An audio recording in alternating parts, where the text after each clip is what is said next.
சாயிராம். ஸ்ரீ சாயி பணிக அனைவருக்கும் சாந்தி நிலவட்டும். நல்லதே செய்வோம், நல்லதே நடக்கும்.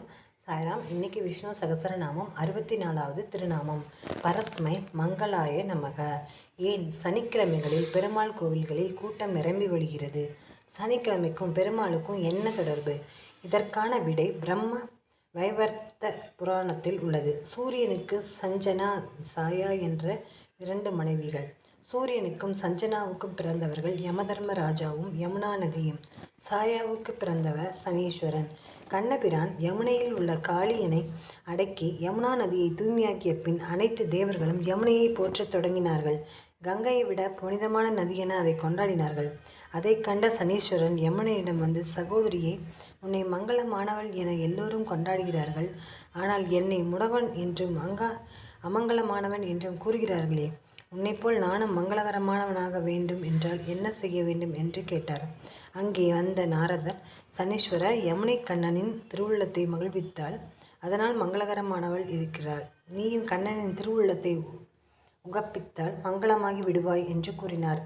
அவனை உகப்பிக்க நான் என்ன செய்ய வேண்டும் என்று சனீஸ்வரன் கேட்டார். அதற்கு நாரதர், ஹோலிகா என்ற இரணியனுக்கொரு சகோதரி இருக்கிறாள். அவளுக்கு தீயால் சுடப்படாமல் இருக்கும் விசேஷ தன்மை உண்டு. பிரகலாதனை பலவிதமான தண்டனைகளுக்கு உள்ளாக்கியும் அவற்றால் பாதிக்கப்படாமல் இருப்பதைக் கண்ட இரண்யன் ஹோலிகாவிடம் பிரகலாதனை ஒப்படைத்தான். பிரகலாதனை தீயில் தள்ளிய ஹோலிகா தானும் தீக்குள் இறங்கி அவனை வெளிவர முடியாதபடி அழுத்தினாள்.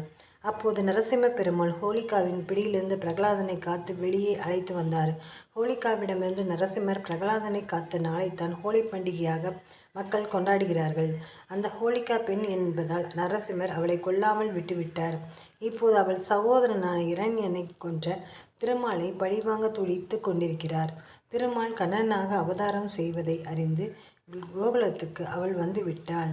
நாளை இங்கே ஹோலி பண்டிகை. தன்னிடமிருந்த பிரகலாதனை அவன் காத்த நாளான ஹோலி பண்டிகை என்று கண்ணனையும் அவன் தோழர்களையும் தீக்கு இரையாக்கி பழிதீர்க்க திட்டம் தீட்டியிருக்கிறாள். சனீஸ்வரா, நீ அந்த ஹோலிகாவை கண்டறிந்து அவளை எரித்து சாம்பலாக்கி விட்டால் கண்ணனை மகிழ்விக்கலாம், அவர் அருளை பெறலாம், நீயும் மங்களகரமாக ஆகலாம் என்றார். அடுத்த நாள் ஹோலி பண்டிகை. கண்ணனும் அவள் தோழர்களும் பெரிய பெரிய கொல்லிக்கட்டைகளை ஒன்றன் மேல் ஒன்றாக அடுக்கி வைத்து நரசிம்மர் மற்றும் பிரகலாதனின் திருநாமங்களை பாடி ஹோலிகாவின் கொடும்பாவியை எரித்து ஹோலியை கொண்டாட கிளம்பிக் கொண்டிருந்தார்கள். அந்த கொல்லிக்கட்டைகளுக்குள் ஹோலிகா மறைந்திருக்கிறாள். தீ மூட்டப்பட்டவுடன் கண்ணனையும் அவன் தோழர்களையும் உள்ளே இழுத்துவிட வேண்டும் என்று எண்ணி அவள் மேல் சனீஸ்வரன் தன் பார்வையை செலுத்தினான். சனி பார்வை பட்டவுடனேயே ஹோலிகா தன் பார்வை அனைத்தையும் இழந்துவிட்டாள். கண்ணனை தீ மூட்டினாள். அக்னியில் ஹோலிகா இருந்து சாம்பலானாள்.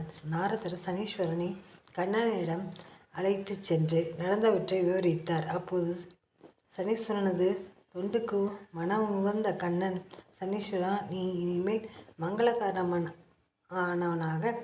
திகழ்வாய். உன் கிழமையான சனிக்கிழமையின் விடியற்காலை வேலை மிகவும் மங்களகரமானதாக கருதப்படும்.